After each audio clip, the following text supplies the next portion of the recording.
Hello everyone, welcome to Riddhi's kitchen. Hello everyone, कशा आहात तुम्ही? मजेत ना? मजेतच राहा. आपण बाजारात नेहमी पालेभाज्या पाहतच राहतो. त्यातलीच एक पालेभाजी म्हणजे ही आंबट चुका, जी आता हिवाळ्याच्या सीझनमध्ये आपल्याला बाजारात उपलब्ध होते.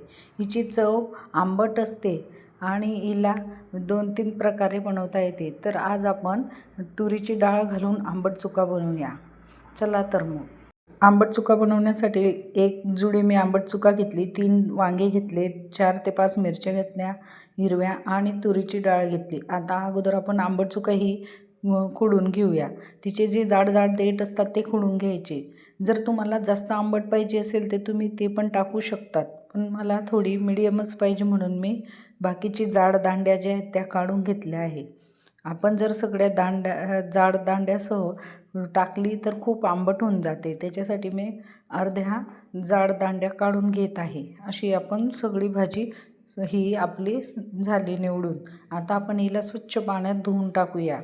ही भाजी हिवाळ्यातच उपलब्ध होत असते, तुम्हाला दिसत असेल बाजारात. चला तर मग आता हिला आपण स्वच्छ धुतली. आता एका साईडला कुकरमध्ये आपण तुरीची डाळ ही धुवून टाकून घ्या. तुरीची डाळ ही थोडीशी घ्यायची असते. एक छोटीशी वाटी, अर्धी वाटी घेतली तरी चालेल. आता मी तुरीची डाळ स्वच्छ धुवून कुकरमध्ये टाकून घेतली.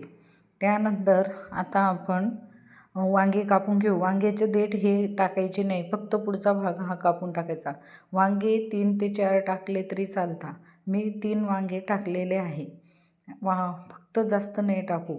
आता हे पण स्वच्छ धुवून आपण कुकरमध्ये टाकूया. यांना सर्वांना आपल्याला एकत्र शिजवायचे, त्यामुळे आपण सगळं कापून त्याच्यात कुकरला शिजवून घेणार आहोत.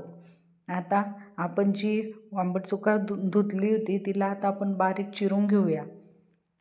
आंबट चुका अगोदर धुवून घ्यायची, कारण अगोदर धुतलेने आपण जर कापून धुतली तर तिचा जो आंबटपणा आहे तो निघून जाईल. त्याच्यासाठी आपण अगोदर आंबट चुका ही स्वच्छ धुवून घेतली आणि आता नंतर आपण तिला बारीक चिरून घेऊया. मस्त बारीक चिरून झालेली आहे. आता आपण ज्या जाड हिरव्या मिरच्या घेतल्या आहे, तुम्हाला जर जास्त तिखट खायचं असेल तुम्ही जास्त टाकू शकता. आम्ही मिडियम खातो म्हणून आम्ही 2च टाकल्या आणि 1 टोमॅटो कापून टाकून दिला. असे सर्व साहित्य आपण टाकले. आता आपण कुकर लावून 3 ते 4 शिट्या ह्या घेऊन घेऊ. मग यात मस्त सगळं जे आपण कापून टाकले ते सर्व छान शिजून जाईल. 3 ते 4 शिट्या आपण घेऊन घेऊ. हे बघा, तुम्हाला दिसतंय ती आपली शिट्या कुकरच्या 2 ते 3 शिट्या झाल्या की आपण यातली वाफ काढून घेऊया. आंबट चुका ही वेगवेगळ्या प्रकारे बनवत असतं. कोण बेसन पिठात बनवत असतं, कोण डाळीमध्ये. आता आपण लसूण बारीक चिरून घेऊया. फोडणी देण्यासाठी आपल्याला लसूण आणि कांदा, कढीपत्ता हे लागणार आहे. आता मी अगोदर लसूण बारीक चिरून घेतला, त्यानंतर कांदा बारीक चिरून घेतला. आता हे आपलं चिरून झालं की आपल्याला डाळ ही जे आपण कुकरमध्ये भाजी वगैरे सगळं शिजवण्यासाठी टाकले होते ते आता आपण कुकर वाफ काढून बघूया शिजलं की नाही. हां, शिजलं आहे. आता आपण जे स्मॅशर असतं किंवा आपल्याकडे स्मॅशर नसलं तर रई असते जी वरण घोटण्याची, तिच्यावरही आपण हे सर्व घोटून घेऊया, जेणेकरून डाळ आणि आंबट चुका ही पूर्ण एकत्र होऊन जाईल मस्तपैकी. बघा, तुम्हाला दिसतंय. आता तुम्हाला यात समजत नसेल काय काय टाकले, पण आपण अगोदर दाखवलं आहे. आता आपण कढईत 3 ते 4 पड्या हे तेल टाकून घेऊया. त्याच्यात मोहरी टाकली. मोहरी तडकायला लागली की जिरं घालायचं. जिरं पण चांगलं तळलं गेलं की कांदा, लसूण, कढीपत्ता हे आपण टाकूया. कोणी कोणी हिरवी मिरची दळूनही टाकतं, मिक्सरला जाडसर दळून, पण आपण तसं टाकलं. आता थोडं जाडसर खोबरं टाकलं आहे मी बारीक छोटे छोटे तुकडे करून. ते पण चांगले फ्राय होऊन जातील कांद्यामध्ये.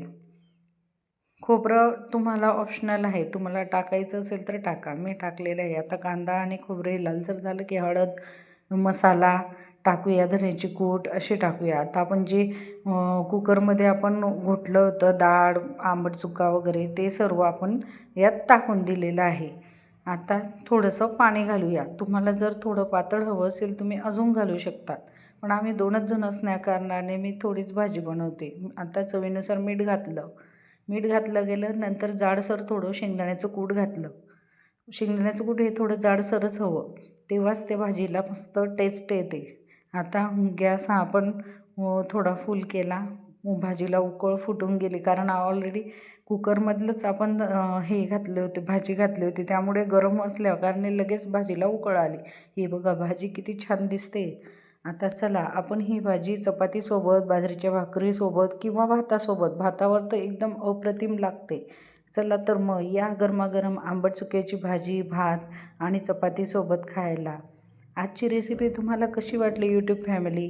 आवडल्यास लाईक करा, सबस्क्राईब करा अँड शेअर करा. असेच नवनवीन रेसिपी पाहत राहा. धन्यवाद.